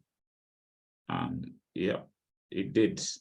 At least price came into the discount, of which on the lower time frame it looked for our entries. And then finally, you can say we have this, because I believe this was 300 points, although it was just two candles, one which was bullish and the other one which was bearish, but it was bearish before it became bullish. So you can see 400 points. Not just a good structure, and of course, even consider this as our last one here. Okay.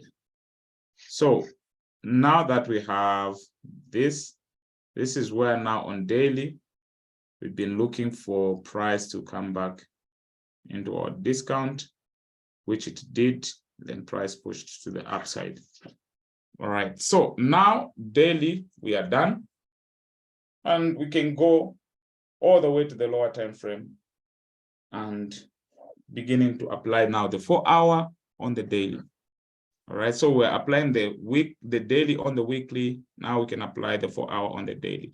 And again, I'm not going to go all the way back in price, because that would take us to finish. Right? I think it's not needed, because this is done already. Yeah.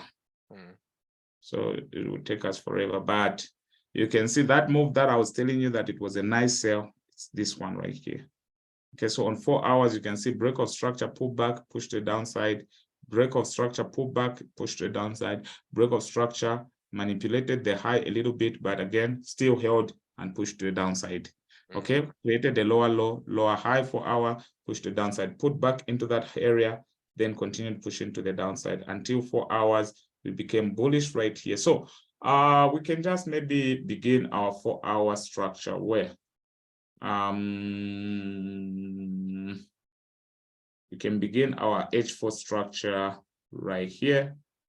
Okay, and yeah, we can begin from here. And we can say now here we were now 4 hour, we were bullish. Okay, this time around, I'm not going to, because the concept is still the same, all right? Yeah, of course. And still you need to put your gun box, because you need to still look for your entries, all right? So it's just us running through the mapping of the structure, and everything will still make sense once we start looking at now how you can take some entries. So even this one here, no, this was not proper structure. Was it? Let's see.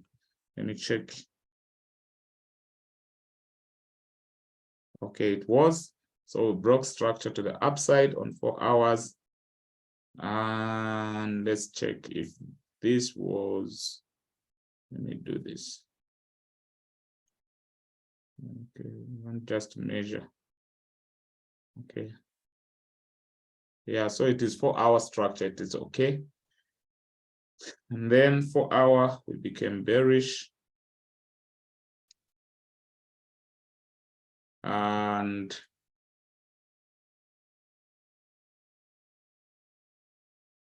I was 4 hour structure still, even though it's not a good structure that we would like, but it was the 4 hour structure.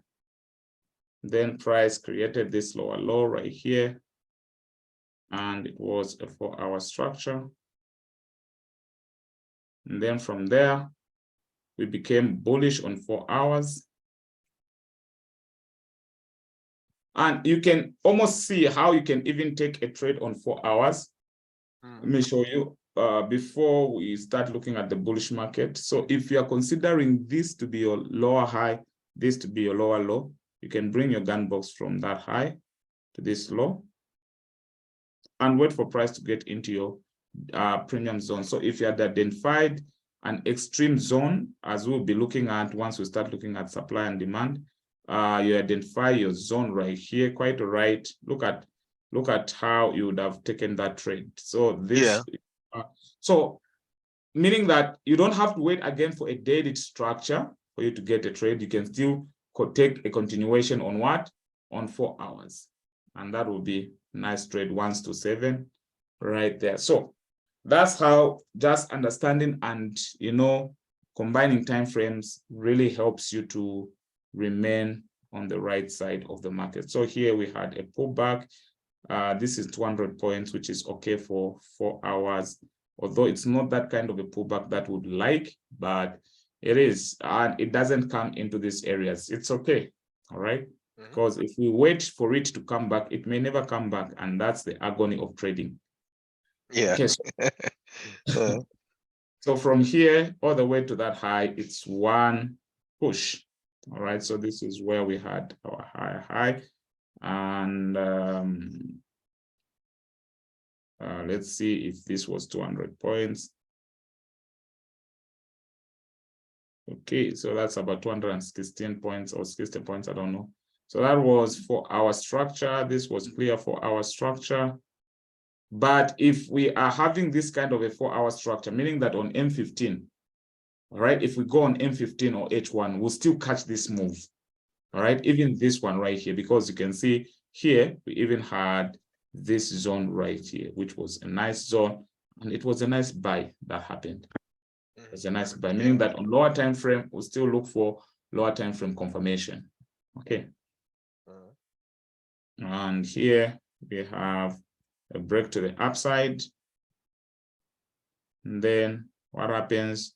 Price even came to this zone right here.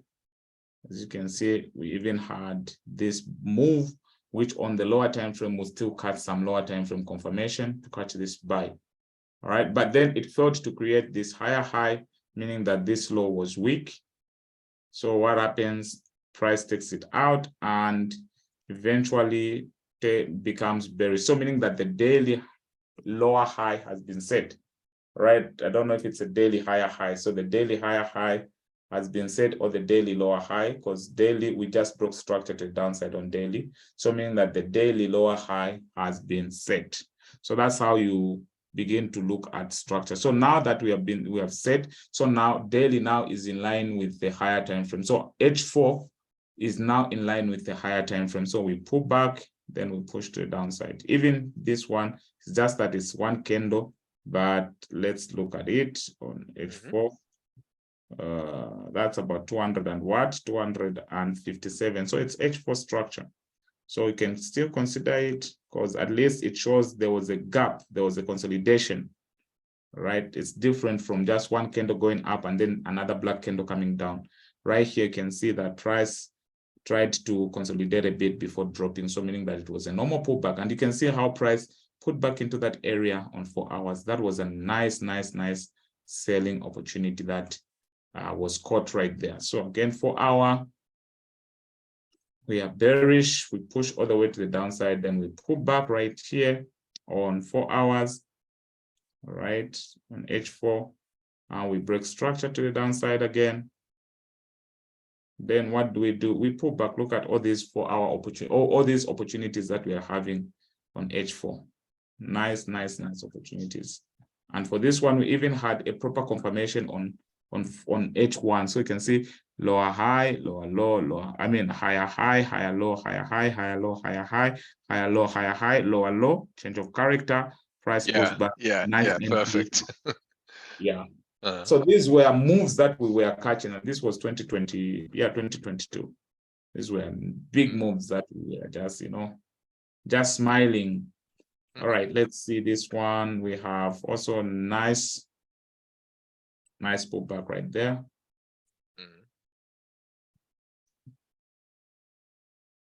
And yeah, break structure to the downside, price pulls back. And I think my the video that I've put on my gig, it is one of these sales. It should be, if not this one, it should be somewhere April when I caught that. If it's not this one, then it should be somewhere here. That's the one that I put on my gig. Yeah. So again, we pull back, then what happened? Price drops to the downside. So again, this becomes the H4 structure.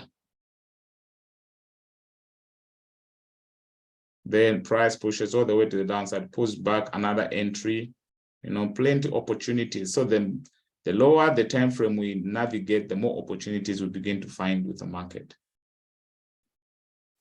Okay, so again, price comes back to here, although it did some form of manipulation here, right? It did some form of manipulation right there, of which we could have considered it to be a confirmed bearish. But then we know very well that if we only have one high, we don't have a trend. So price then came back to somewhere here in these areas or in these zones, and price decided to use up that zone and pushed to the downside, of which we are going to discuss that more in details once we start looking at supply and demand.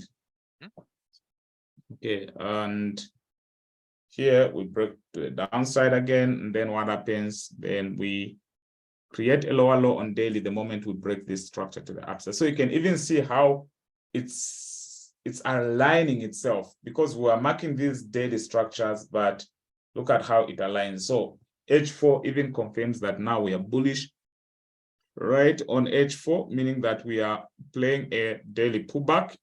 Then after daily pullback comes to an end, what do we want to see? We want to see an H4 change. So again, here we find ourselves back to the downside, and we had a nice pullback into these areas right here. M15 was good for this entry, and I believe this was somewhere, this was CPI that pushed the market down very aggressively. It was on Thursday, I remember very well. So we had this move.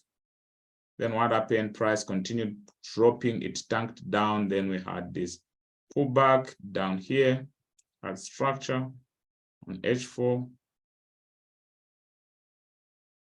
Okay, and then what happens? We then broke structure to the upside, and we created higher high, meaning that daily we had created a lower low. So now we start pushing to the upside on daily. So now we have that high. Price played around here. It made a kind of a complex pullback, but we know that price came back to these areas if we put our gun box right here. So it's all the same. You find that price will just behave the same way, right? Yeah, here. Then we pushed our market pushed to the upside. Then we had that higher high. Then we put back again. We broke structure to the upside.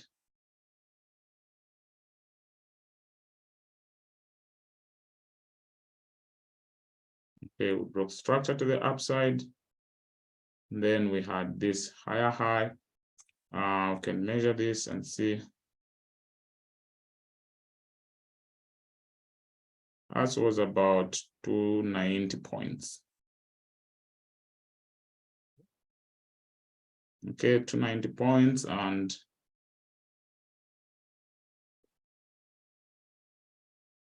again, we have this, which is the 4-hour structure. So meaning that on H4, you can see this was a daily structure. This is what I'm telling you to say. Even a minor pullback, you can still see that on H4, there was still a trend. Yeah. All right. And there was, not a trend, I mean a trade. And what I want to explain at this point is what you're going to have is, let me just show you something. What I'm going to have is price can create this and push up and then create this. All right. And then push up. Okay. So if we look at the lower time frame, like we looked at, we're going to have something like this. And then price We'll change character, push to the downside, and then we expect this continuation to go and break structure. Maybe something like that, and then price would do this.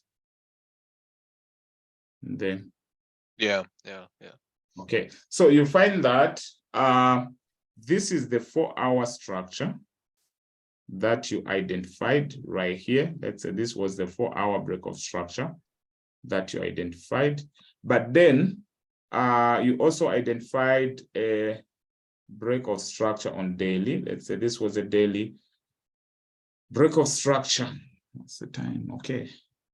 So now you may even consider to say, okay, the H4 structure can even become what? Oops. The H4 structure can even become, can play, can become one of those important zones where the daily pullback will come and rest and price break structure like that. So sometimes it's not all that you need to see a change of character. So sometimes you have such kind of variations in the market where price pull back, but it doesn't change character because the H4 structure was big enough to accommodate the pullback on daily. You get it? Yeah. All right. So this is one of those things where this is a daily, but at the same time, it's been accommodated in a pullback, on an H4 pullback. I mean, on an H4 structure. So can still take this trade, and it's one of those trades that is going to play out very well. And yeah, we then break structure to the upside right there. And what happens? We then become bearish, meaning that the daily higher high has been set. So now we are in our daily pullback. So price pushes to the downside, then it pulls back on daily, which this was a daily structure, but it can even become more visible on 4 hours. So it's okay to mark it like that.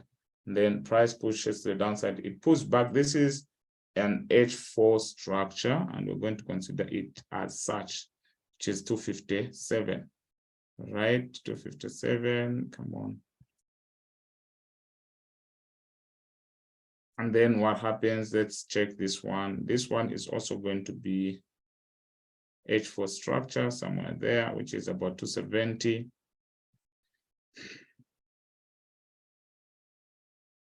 Okay, so we have this one right here. And then you can see price pulls back into this area. That was your nice sell on H4. And then price then breaks to the upside and creates that higher high.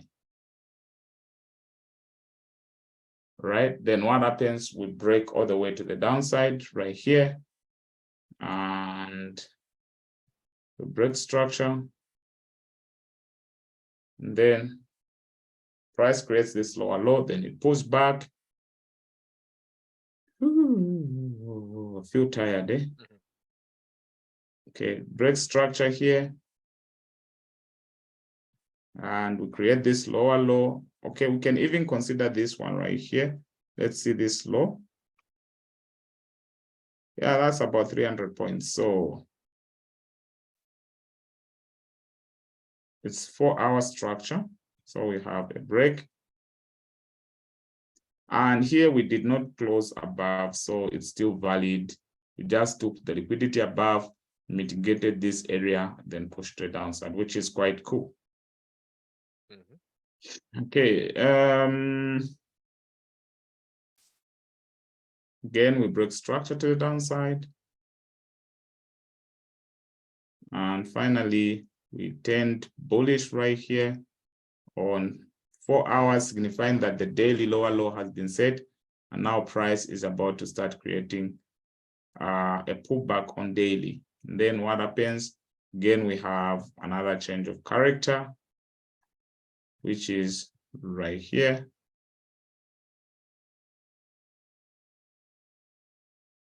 Okay, and what happens?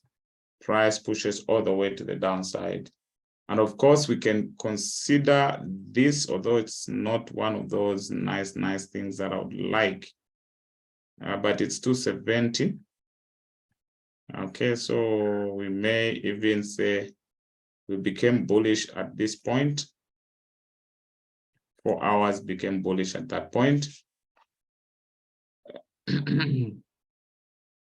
Signifying that the daily lower low has been set. Okay. So, okay, so signifying that the daily lower low has been set, then we put back, then we broke structure on 4 hours to the upside, started looking for those pullbacks on daily while playing a 4-hour uptrend. And what happened? Price then pushed to the upside again.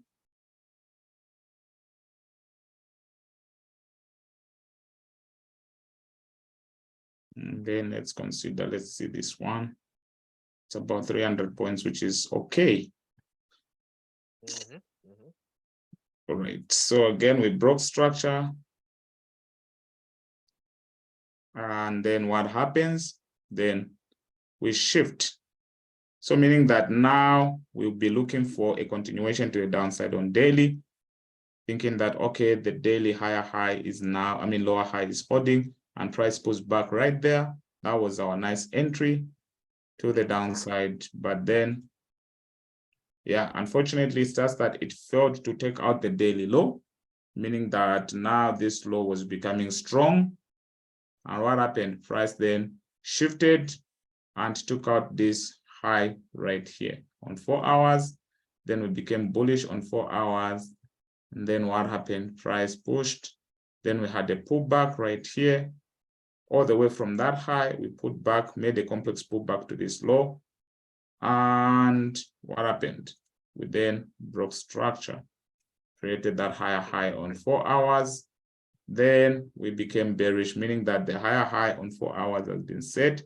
And now the market is beginning to pull back. So get this to be the lowest low. And then from there, what do we begin to see? Price pulls back on 4 hours.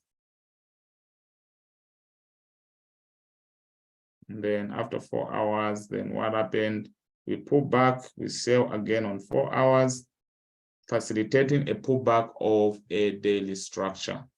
Then after that, we break structure to the upside again. And now 4 hours turns bullish. Then after we turn bullish, then we pull back. It's not a nice pullback, but it is a pullback, and we break structure again to the upside. And we push all the way.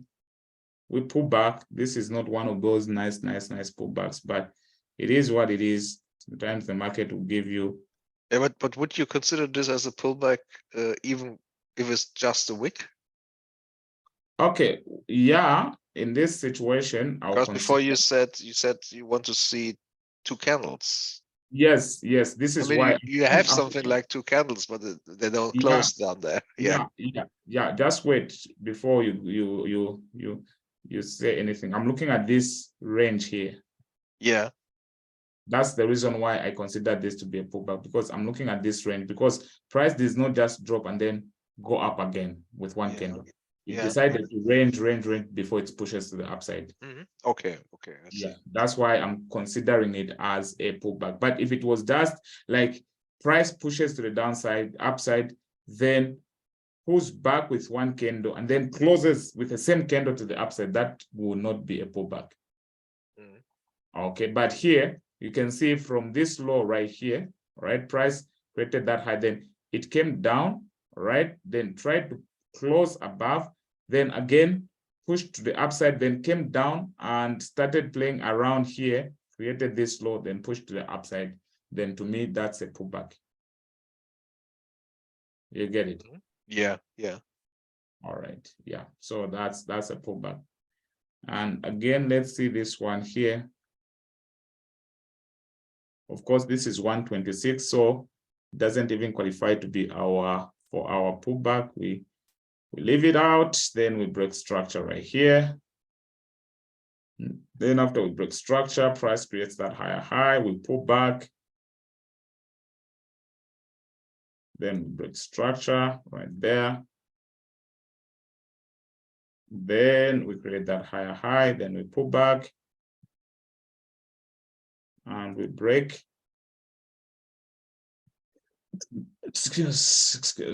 Break structure, then we create this complex pullback. Now this complex pullback, we handle it differently.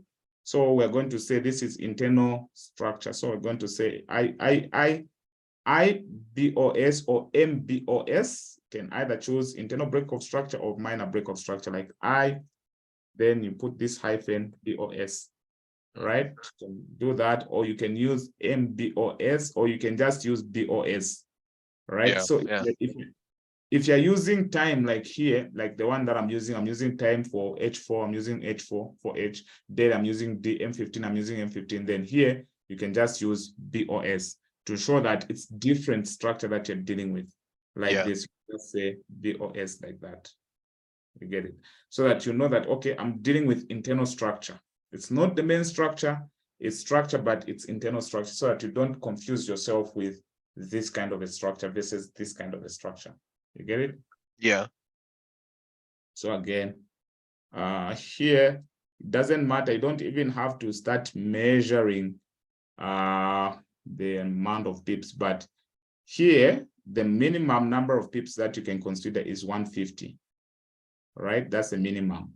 If price starts giving you a complex pullback, then the minimum number of pips you can consider is 150 points. You get it? Yeah, yeah. All right. All right. Okay, so here, oops, come on. Break structure right here.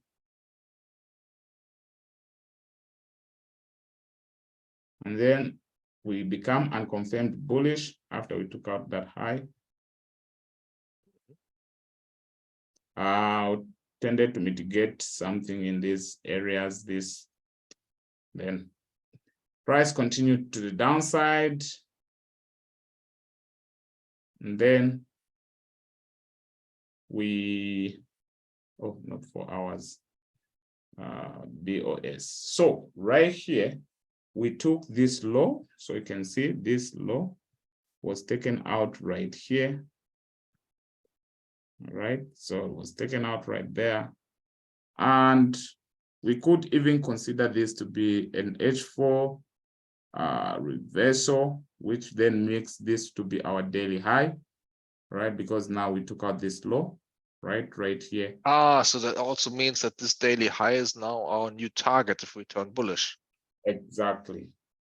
So now we were in our daily pullback until daily pullback ended right here. So the 4 hour now structure comes back here. You see how now structure, sometimes this is why I say sometimes structure can be messy. You see how now this was our inside structure pullback until we broke here, and then we pull back on H4, then we broke another low on H4, then now we become 4 hour bullish. You get it? So now our structure continues.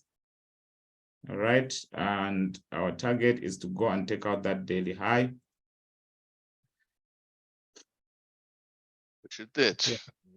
Yeah, so we created that high, then we pull back again, and we took out this high in 4 hours. Then what happened? We create that higher high. All this is complex structure for 4 hours because it's from this low to that high. Okay, so we break structure right here. And what happens? We pull back on 4 hours. So now here, much of the structure that we're going to see is the same structure that we marked for daily will also appear to be the 4 hour structure because they are almost making the same pullbacks. So let's look at this one right here. So this is where we start looking at this as a 1 hour structure. You can see it's 181. So meaning that from here all the way to there, it's our 4 hour structure. All right, so from here all the way to there, that's our 4 hour structure. This is how you look at structure and how you differentiate certain levels of structure. And then we create that higher high, we pull back right here, Okay, and we break. And then you can see how 4 hour put back into this origin. This was another nice buy that we maximized on. And yeah, broke structure to the upside. Now price pushed again. We can measure this to just be sure if it is 200 points. That's 176. So it's not structure. So 4 hour now we are here from that high, that low to that high. Then price came into this area, into this region, and can see this is a nice imbalance. Price stayed on this imbalance and then started pushing to the upside. Yep. So for now, this is where we are. Okay, and this is where we're going to end from. You can continue the M15 for yourself. Yeah. All right. Okay. Yeah. All right, then I'll see you tomorrow. I think we can resume when? Monday. Anytime. Which day suits you? I think Monday will be fine. If not Monday, then Tuesday. I think Monday is very good. Okay, we'll still communicate in case I have a session on Monday. Then I'll communicate with you. So all that right. we can maybe Tuesday. All right. Okay. So this was a long session today. Yeah, it was a long session. So next week we'll start with supply and demand. Then we'll go into supply and demand. So the next session will be on supply and demand. Great. All right.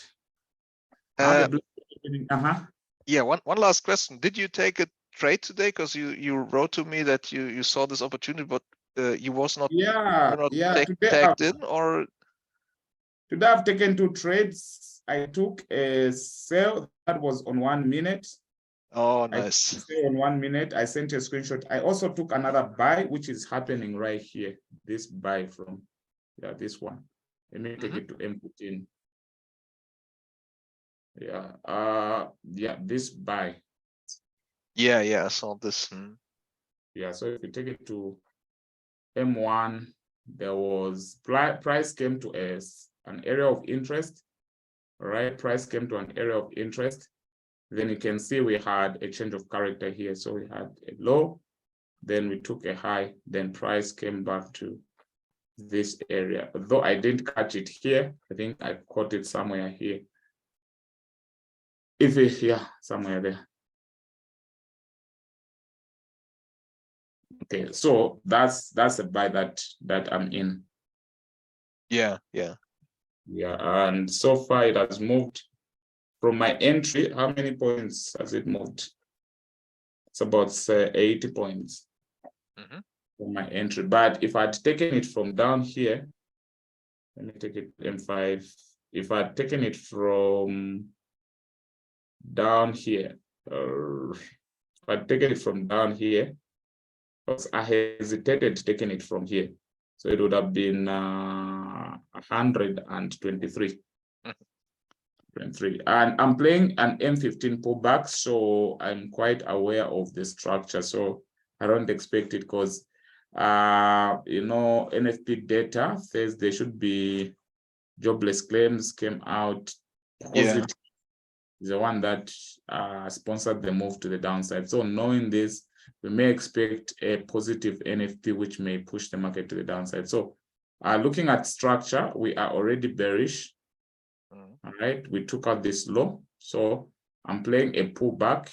If I put my gun box, I'm playing a pullback into some premium areas. Yeah, so probably up to here or somewhere here or here. But I'll even get out because I don't keep trades overnight. Yeah, that's good. And then on H4, I can see we have I think the feeder that I was using, these are equal highs, not Owanda, because this is Owanda. But the feeder that I was using, which is this one, let me show you. It showed me that these are equal highs. You can see these are equal highs. Yeah, definitely. So that's a feeder that I was using to analyze. Okay. All right. So good. Ah, Good. all right. Yeah, thank you. Thank you. So I'll see you next week, and I wish you all the very best. Put in the work. And yeah, I believe everything is becoming so clear with you now. I can feel it within me that you Mhm. understand very well. Yeah, that's very good. I mean, the most fascinating thing is about the structure. We never had even only one move that was somehow crazy or not in line with the structure. It was all somehow explainable, and this is really so great. Yeah, exactly. Thank you. Yeah, I respect structure so much. Mm. Like for me, I've spent so much time, so many hours just studying structure. Mm. Okay. So I've All come to right. understand structure and I've come to master structure. Yeah. So I'll encourage you to do the same. Spend more Yeah. time. Yeah.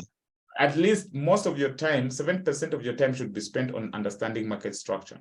Mhm. And then 40% you can divide it, 20% on liquidity, 20% on supply and demand and entries. But 60% of it should be given on market structure. I want to master it all, so Yeah, it doesn't matter. you definitely do. Yeah. All right. Okay, have a blessed evening. You too. See you soon. Bye bye. Bye.